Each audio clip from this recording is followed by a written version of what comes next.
As the weather gets colder, as the streets get icier, the NFL offers stay hot on FanDuel, and that never changes. Right now, new customers get $150 in bonus bets with any winning $5 moneyline bet. That's $150 if your team wins.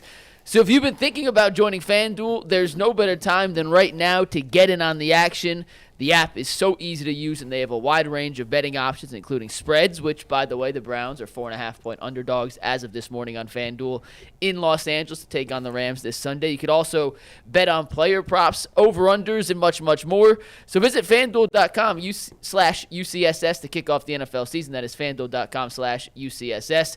FanDuel, an official partner of the NFL, an official partner of the Ultimate Cleveland Sports Show. Back to you guys. All right, great. Quickly, we're going to dive right back into this injury stuff. Mary Kay is going to be here. Hopefully she has some nuggets that she's dug up on her own from things outside of the news conference yesterday at 4. Bernie's going to be here. We're also going to talk Flacco confidence. We'll break out our Flacco confidence meter, 1 to 10. Where are we that he can get the job done? All that and so much more. But we'll keep it going on the Browns injury news. Myles Garrett, Amari Cooper, Elliott, day-to-day. This according to Kevin Stefanski yesterday. The MRI showing no structural damage on Garrett's shoulder. That's good news. Guys, it kind of feels like we're back to where we were last year with him, when we also were told that he couldn't raise his left arm. He needed help putting his shirt on. He missed, I think, just one game last year after the car accident. The Falcons game. And then played through it, but clearly was not himself. Yeah. Are you buying that all these injuries are day-to-day and that these guys, obviously, the quarterback's in protocol, so there's no way we could judge that. But are you buying that these guys are day-to-day and likely to play on Sunday? Well, Myles is likely to play because of who Myles is. Because he's Myles Garrett. Yeah, Myles is going to go out there as long as he's got a heartbeat. He's going out there, which he said in the post-game interview. He said as long as he can play. I think it was actually Mary Kay who said, she was like, even if doctors tell you shouldn't play, are you going to play? He said, I've heard that before, and I still went out there and played. So Myles is probably going to be out there. And when they say day-to-day for him, he's going to play regardless. I don't know. I think it might be a little bit more serious because once you hear a pop, like that's different. Yeah, so it's not like a tug or anything. So I don't know the severity of it. It's going to be something. Obviously, the shoulder's already been messed up. As we can see from these pictures, he's already gotten tape on it and everything like that. So I think it's just going to be a little bit more weaker. The thing is, if Myles is out there, whether he's 100% or not, offensive coordinators still have to respect him. 95's out there, I'm not about to risk not putting a double team on him. So that still frees up everybody. The rest of that D-line is going to have to pull their weight now. Like, he's now, I think he's a decoy right now. But it's hard. If you have a limited Myles Garrett and still, I'm assuming at this point Denzel Ward's not going to play again this week. He better. We'll see. We didn't ask him about Myles. We need him in the worst way. No, I don't think so. I guess we'll know more tomorrow, but not till tomorrow afternoon when they practice. But the bottom line is you're affected in all three units. Your best defensive lineman is either not going to play or more likely going to play injured. Your best linebacker, Anthony Walker, although I guess some would argue JOK, but I'll say Anthony Walker's their best linebacker. We don't know about him because he didn't play last week. And obviously your best DB didn't play last week. We don't know. So, yeah, it's great that there's no structural damage. And, yeah, I like you guys, I'm going to assume that Myles Garrett's going to play this week because we know he's tough as nails. But we saw it, as you referenced, Jay. Last year he wasn't the same player. No. He's not going to be as good. But I guess we don't know. Yeah, last year was a different injury. If you was the offensive coordinator, would you still double team? Of course. Okay. I don't know. Okay. So to your point, and it's a good point, even if he's limited, he's a good decoy to help the other linemen get free because you're still going to pay attention to 95 if he's on the field. It's time to enact a G14 classified plan for Myles Garrett. What's that? This is called Catch Me If You Can. It was a good movie with Tom Hanks. Great movie. Great movie. Go watch that. Myles Garrett don't even need to be in a stance, Tyvis. He don't even need to be in a stance. You're going to let him stand up? No. Every play. He can do it. Every play, he can just do what he wants. He's just going to stand up and just run around. Do what he wants. Look, put him in the middle, put him on left, put him on right. Wherever he want to rush. Okay, so this is the thing with that, though, okay? He's got a left shoulder injury. If you put him in the middle, like, they gonna chip that. They gonna hit that shoulder. And we're not asking them. We just they're going to hit it no matter what. But you can protect it more on the outside. If you're lining up on the outside, and you keep that shoulder on the outside, right. yes. We giving him basketball stances, pump fakes, triple threat, step back game, whatever he wants to do. Between the legs dribble. But yeah, all that. Like that, you got to break the glass. We don't want him. You should not know where he is. Everybody else flow off of what he's doing, because if you standing up. If you standing up, you ain't gotta rip like that. You could just get by somebody by just being like, okay, they should run the 1-5-5. Yes, I would. One defensive tackle, yes. everybody else standing up. Stand up. Like all of them, like and figure it out. Because here, you don't put him on a strategic or standstill right there. People always say, look, he's fallen off after the last couple of years after like game 12 or game 10 or 11 or whatever case may be. That's the stat going around? Man, look. That's because they got 3 guys on him. Yeah, I would too after he had 13 sacks. I'd be like, look, I'm going to put a tailback on you. I got a tight end on you. We slide that way. The Broncos did a great job of that. Yes, they did. They had him getting chipped by everybody on every play. Every play. And sometimes even Jim Schwartz, sometimes even coordinators, it is very intoxicating when you have a defensive line that can get home just by rushing for and doing nothing big. It's demoralizing. Yes, it is. And you can do a lot of things in the back end because you're afforded that opportunity. But you also have to understand that, it's intoxicating for me and it's really good. It really feels good to just rush forward and do this basic stuff. But it wears you guys down. They know where you're coming from. Yeah. Now today, he might have to go back and reinvigorate and pull some of the stuff off the playbook, dust that off, and say we got to have basketball on Myles Garrett. Has Myles moved from that end spot since what was that game? The Cincinnati? Not much. Not as much as he was. I feel like the last few weeks he hasn't moved at all. Yeah. I haven't seen the 3 defensive line. I haven't seen the I call it the Greyhound package. Yeah. I haven't seen Ogbo, Zadarius Smith, Myles Garrett, and what's his name? 91. Tomlinson? No, Alex Wright. Yeah. We haven't seen the 4 defensive end pass rush. We've been basically getting Myles Garrett on the end, and they doubling him. I wonder if he's maybe been. You talked about he already had something on his shoulder. Yeah. I wonder if he's been dealing with some minor stuff in that shoulder already. Everybody's dealing with something. And maybe that's why. I don't know. The person that I think, not to get off of Myles, but the person that I think kind of looks different to me for the last couple of weeks, and I could be wrong, maybe it's because it's a new quarterback. Smith? But no, Amari Cooper, man. He just looked totally different to me. In what way? It's just like he's not. I mean, I didn't recognize the drop. No, not the drop. It's just like with Deshaun, it was like he would have these big games, he would create these separations, but with him, with DTR, it's not happening for somebody. And I know Amari Cooper's one of those guys that he gets hurt, but he won't never say anything. But you can always tell when he's feeling some type of injury because he's not explosive. Right. And Is it possible that good quarterbacks throw wide receivers open more often?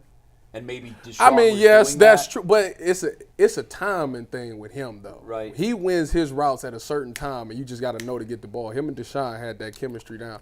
I maybe with DTR, he just haven't found it. But it was sometimes he was open and DTR didn't throw him the ball. But in fairness, Tyvus, there's only been 2 games here. True. I played earlier in the season. Well, he got hurt this last game. That's why I bring it up some more. Right. I don't know. Yeah, I mean, obviously Cooper was not really much of a factor in this game before he got hurt. And now, he's day-to-day supposedly, too, with the ribs. Has anybody had ribs, by the way? I have not. They're not broken, but I'm not there's a lot of ligament things that can go wrong. And it's just very painful. I've always heard extremely painful. That's why I asked you guys, because that's one of those things that, to breathe can hurt. Yeah. So I wonder, where his threshold is, where his tolerance is now. Like you said, we'll get the practice report on Wednesday, and we'll see who goes. I would guess there's going to be a number of big names on that report and guys that don't practice. Probably. Tyvus, one thing I went in the All-22 came out, and it just seems like Amari Cooper's not running. Kevin Stefanski with the other quarterbacks is running a lot of stick plays. Mm-hmm. He loves spacers and floods and sticks. So it's just, you go downfield, turn around 6-7 yards, and hopefully DTR sees you. He's not running really any of the deep comeback stuff. He's not running your classic, okay, let's throw a 15-yard dig.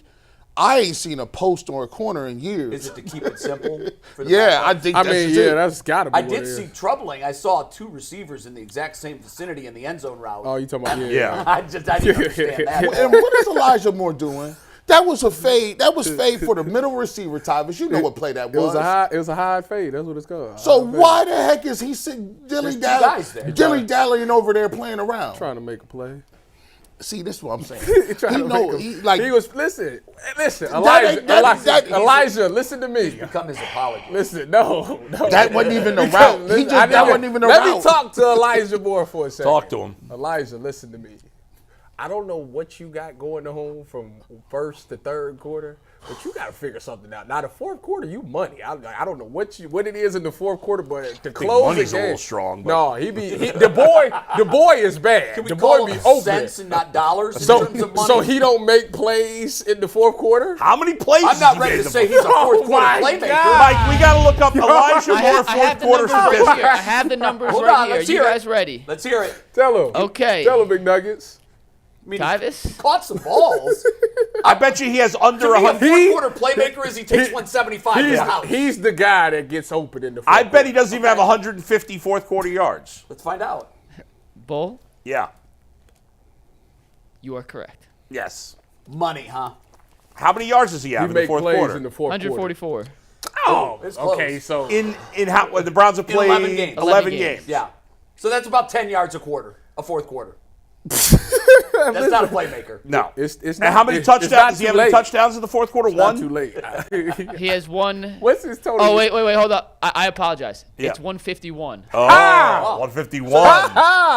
That's about 13 yards. That's fine. So here's his quarter. quarter by quarter split. crazy. His Yeah. quarter by quarter split. That would average out to Y'all 52 need- yards. y'all Here we need- go. Here's his quarter by quarter split. Go ahead. He has 80 yards in the first quarter, 95 yards in the second quarter, 90 yards in the third quarter, and 151 yards. So in the he is fourth quarter. picking So up it his is his production. best quarter. You were right about that. But it's certainly not a playmaker. I mean, 13 yards. Listen, he is the guy to go to in the fourth quarter.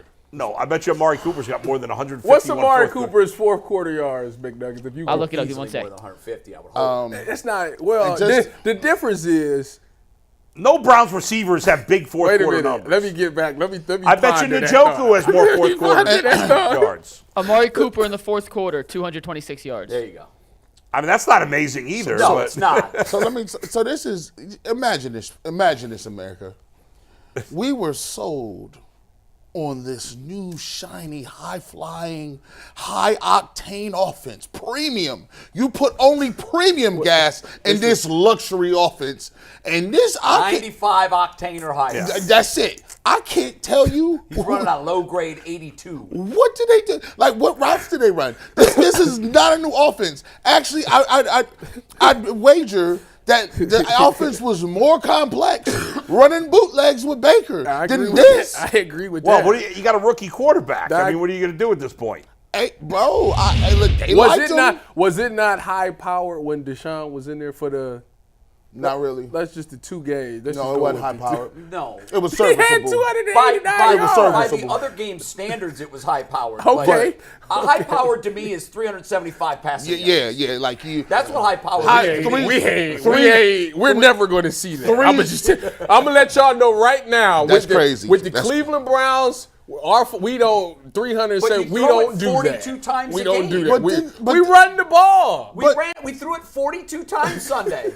We had 130. We got a backup quarterback here. But we still throw the ball. Maybe you shouldn't throw it 42 times. I agree with Uh, that. well, I they- agree with they that threw it a lot of statement. You times. were here yesterday, so what was your thought on the mix? My thought on the On the play run call. pass mix. They should have ran the ball, but you know Kevin Stefanski got this thing where he wants to throw to open up the run. So you know that's it worked. If you pull his mask off, Don Coryell. It did work, but I felt like when it was Don Coryell's like the guy from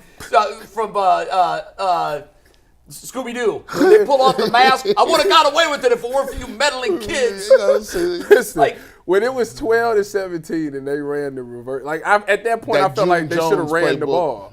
Yes. Like run the ball. It's You're down 12. five in It's the fourth 12-17. The fourth quarter. I think PJ 12 Walker's to in. 17. Who brings from 17 to 12. What kind of 12 and 17? What are you, an 8-year-old kid? 12 to 17. You always lead with the bigger numbers. It's ridiculous, man. What is wrong with y'all? The snow got y'all messed up. You also say today. like 21-0.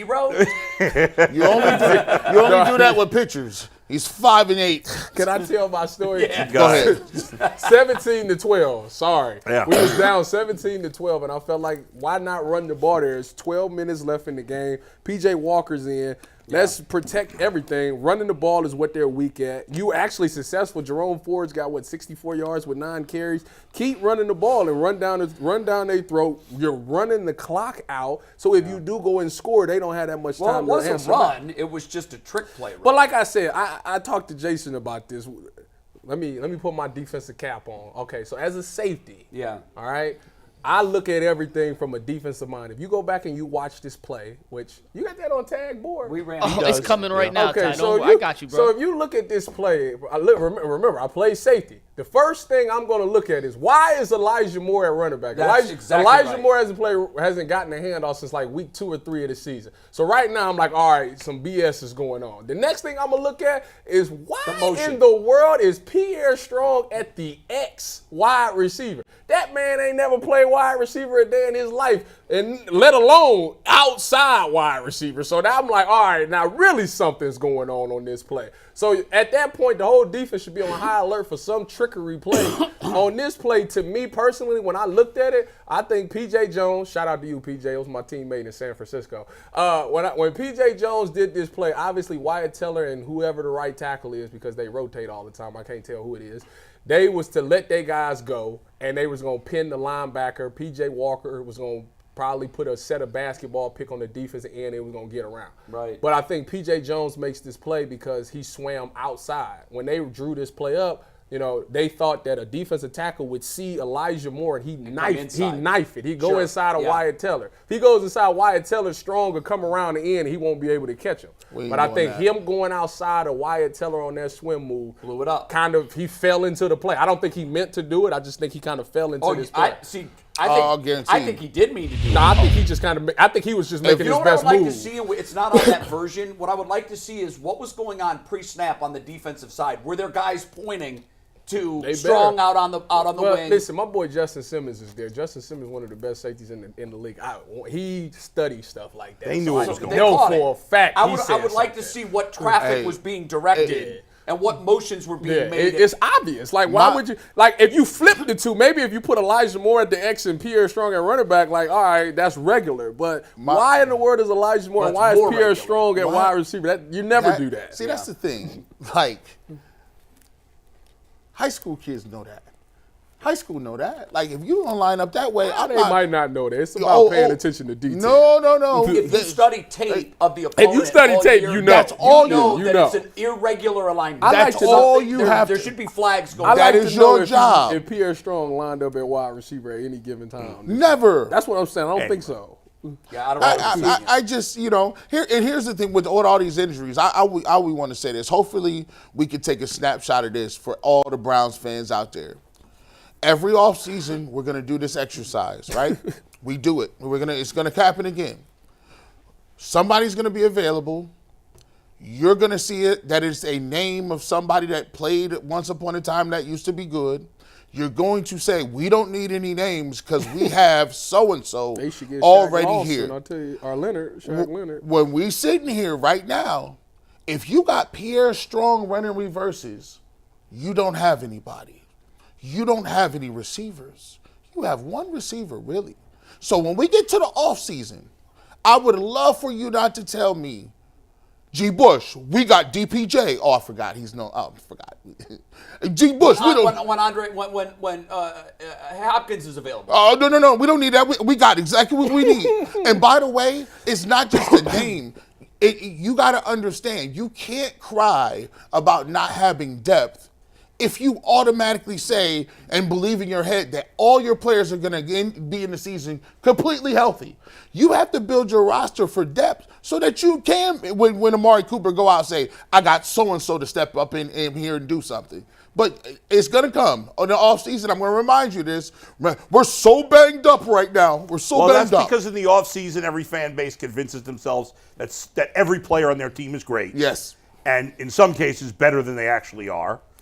In many cases. And that was it. But ultimately, it's not the fans' fault the Browns didn't sign DeAndre Hopkins. It's Andrew Berry's fault. And he did it for whatever reason. Financial reasons. Usually. Who knows? We haven't really signed anybody like. No. Jason's insists They're trying to roll that money. They're up. trying to protect What do you every mean? They dollar signed in the cap a lot for of when guys they this needed last offseason. year. No, I'm talking about after during that. the season. Yeah, during the season. Once Well, the they season signed started. Flacco. He's Yeah, on a but not a big minimum price. deal, probably. Well, who's signing during the season that's not on a minimum deal? Like, who signed? D-Hop. That wasn't during the season. That was before the season. Right, but I'm saying that's why they didn't sign him, because he was worth money. Like I know that, but the Browns spent plenty of money in the offseason. They just didn't spend it on wide No, receivers. well, I'm saying at that point Yeah. they had their team kind of set. Right. D-Hop came out like towards training camp. Yeah. Right? And I think that they had like, all right, this is our team. They went Right. into OTAs like, this is our team. They made a couple of more moves, got Elijah Moore. I also think they thought Elijah Moore was going to be much better than every he's been. highlight we seen from the Browns practice. Him and And he Denzel hasn't was been. going at it.